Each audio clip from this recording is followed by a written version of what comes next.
नहमदुहु व नुसल्ली अला रसूलिहिल करीम अम्मा बाद फ़अऊज़ु बिल्लाहि मिनश्शैतानिर्रजीम बिस्मिल्लाहिर्रहमानिर्रहीम।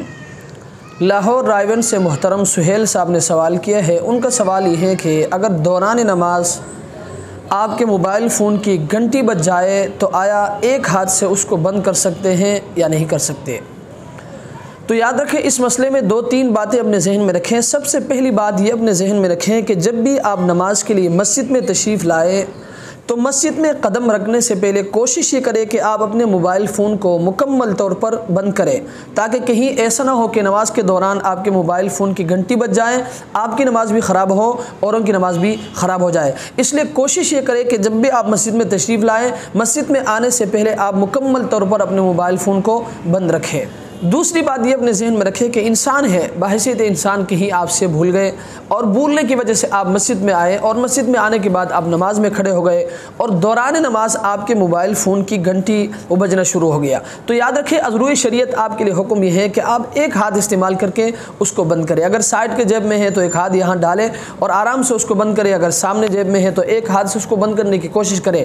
लेकिन याद रखें, इस मसले में सबसे अहम बात ये अपने जहन में रखें कि बाज़ लोगों को ये देखा जाता है कि वो आराम से हाथ जेब में डालते हैं और आराम से वो मोबाइल निकालते हैं, नंबर देखते हैं, देखने के बाद आराम से उसको बंद करते हैं। तो याद रखें, और दोनों हाथ इस्तेमाल करते हैं। याद रखें, ये अमल कसीर है और अमल कसीर की वजह से आपकी नमाज फासिद हो जाएगी।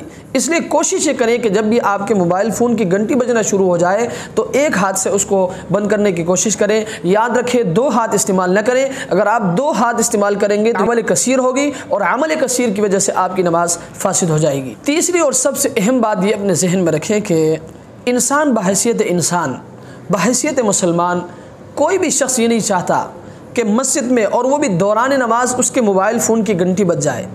इस चीज़ को कोई भी नहीं चाहता, लेकिन इंसान है कहीं भूल गए और भूलने की वजह से दौरान नमाज उसके मोबाइल फ़ोन की घंटी बज गया और नमाज के बाद फिर नमाज ख़त्म हो जाती है तो लोग उस पर ऐसे टूट पड़ते हैं, ऐसे बरसना शुरू हो जाते हैं, उस शख्स को ऐसा जलील करते हैं। अगर वो शख्स पहली मरतबा मस्जिद में आए हैं, आइंदा के लिए वो तौबा करता है कि भाई मैं मस्जिद में भी नहीं आऊँगा और मैं नमाज भी नहीं पढ़ूँगा।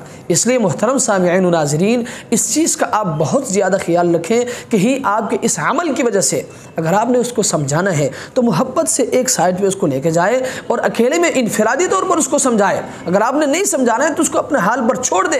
कहीं ऐसा ना हो कि आपके इस अमल की वजह से वो मस्जिद में आना छोड़ दे और नमाज पढ़ना भी छोड़ दे। अल्लाह तबारक व तआला हमें समझने की तौफीक अता फरमाए। व आखिरु दावाना अनिल हम्दुलिल्लाहि रब्बिल